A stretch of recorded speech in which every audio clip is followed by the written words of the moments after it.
Hello students, welcome to online class. In this video, we are going to start another topic of the chapter natural resources, that is atmosphere. This topic is very important. In previous classes, we have covered introduction of natural resources, biosphere and composition of biosphere and types of biosphere. So now today I will start atmosphere. Okay, as you know about air, air is mixture of many gases. Air जो होता है कई गैसों का mixture होता है, like oxygen, nitrogen, carbon dioxide, water vapour and other gases etc. And every gases has own functions, या कह सकते हैं every gases has particular functions. Suppose nitrogen is used by plants. Nitrogen किसके द्वारा यूज किया जा रहा है? प्लांट्स के लिए, for the purpose of protein synthesis process के लिए. And oxygen is used for respiration. Oxygen का यूज होता है रेस्पायरेशन में एंड कंब्यूशन में. Oxygen is used by respiration. Respiration is the process by which take oxygen and release carbon dioxide, and these oxygen break down the glucose molecules to form energy. Combustion, it is also play an important role in combustion.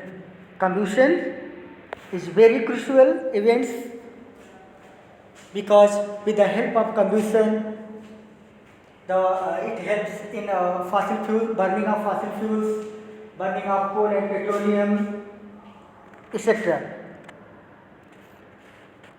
Second, definition of atmosphere.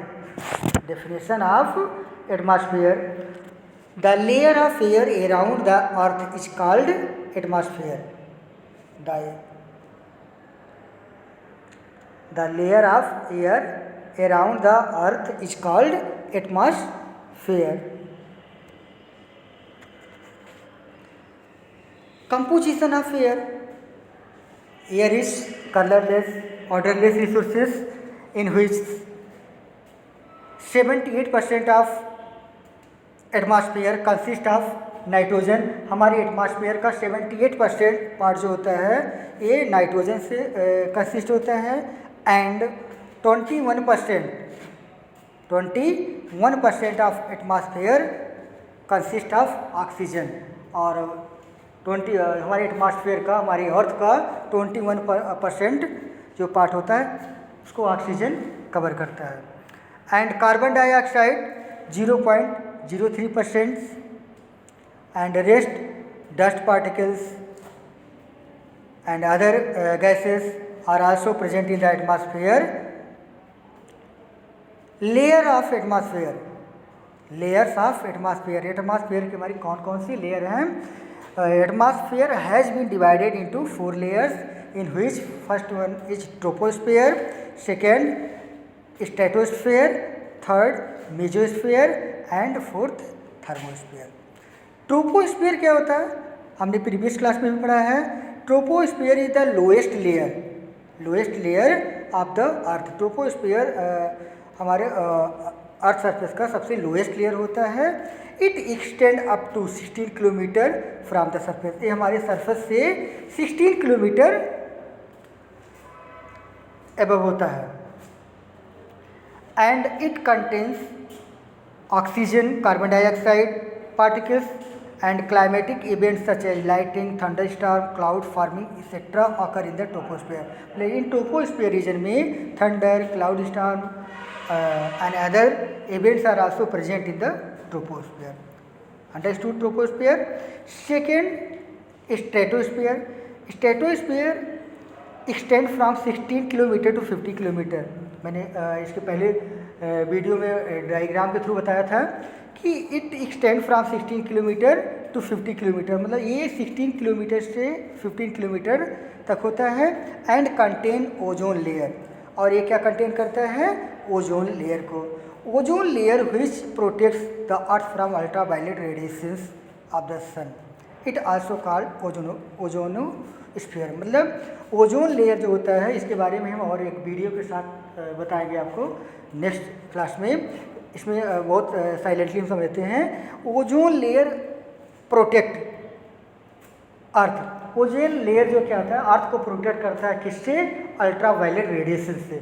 जो ultraviolet radiation कहाँ से आ रही हैं? सन से। अर्थ को यही ozone layer क्या करती है? ओजोन लेयर क्या होती है? एक लेयर होता है अर्थ के सरफेस पे, ये ओजोन लेयर क्या करती हैं? जो अल्ट्रावायलेट रेडिएशन सन से हमको मिल रहा है उसको प्रोटेक्ट करती हैं। इसीलिए इनको हम कहते हैं ओजोनोस्फीयर। ओके। और काजिज इफेक्ट, ओजोन लेयर क्या करता है? कह सकते हैं आई साइट को लॉस करता है, कैंसर काजिज करता है। थर्ड है mesosphere. Mesosphere it extend from 50 to 100 kilometre. ये कहाँ से एक्सटेंड होता है? 50 से लेकर के 100 किलोमीटर तक एक्सटेंड होता है from the earth surface. Third है thermosphere. Thermosphere it extend from the height of the 100 kilometre to 500 kilometre. Thermosphere जो होता है ये ओरिजिनेट होता है, ये एक्सटेंड होता है फ्रॉम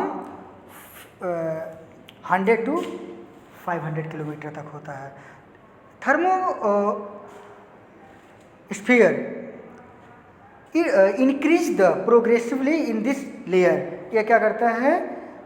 ये लेयर को क्या करता है? टेम्परेचर को इंक्रीज करता है। कौन? Thermosphere it increase the temperature progressively and it is use for telecommunication on the earth. ये अर्थ के टेलीकम्युनिकेशन को भी हेल्प करता है। Uses of atmosphere, some important role played by atmosphere on the earth are briefly discussed by following। आपने पहले भी study किया कि the presence of oxygen makes respiration. Oxygen का प्रेजेंस क्या करता है? रेस्पायरेशन में हेल्प करता है। Which can break down glucose molecule to release energy. जो क्या करता है? ऑक्सीजन गैस क्या करता है? ऑक्सीजन ब्रेक डाउन करता है ग्लूकोज को and to release energy. This energy is very essential for living beings like human beings and animals etc. Oxygen is required for combustion of fuels and help to obtain energy from them.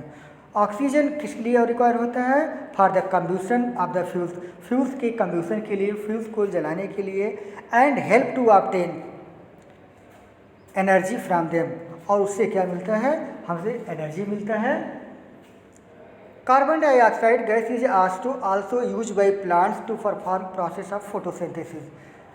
Carbon dioxide gas का use होता है किस लिए?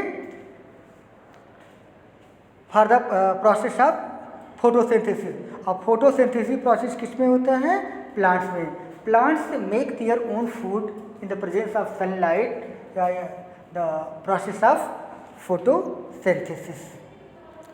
Atmosphere provides a medium for dispersal of pollen grains, seed dispersal, flying of birds, etc. Atmosphere also play an important role in dispersal of pollen grains. What are the dispersion of pollen grains? क्या होता है? Dispersion of pollen grains means क्या होता है? आपने class 8 में पढ़ा होगा pollination में, the transfer of pollen grains from anther to stigma. The transfer of pollen grains from anther to stigma is known as pollination. Dispersal of seed dispersal, seed का भी dispersal होना कि मतलब by the air, seed flying one place to another and create a new plants. Many elements are present in the gaseous form. Many elements are present in the gaseous form in the atmosphere, and many microbes are also present in the atmosphere.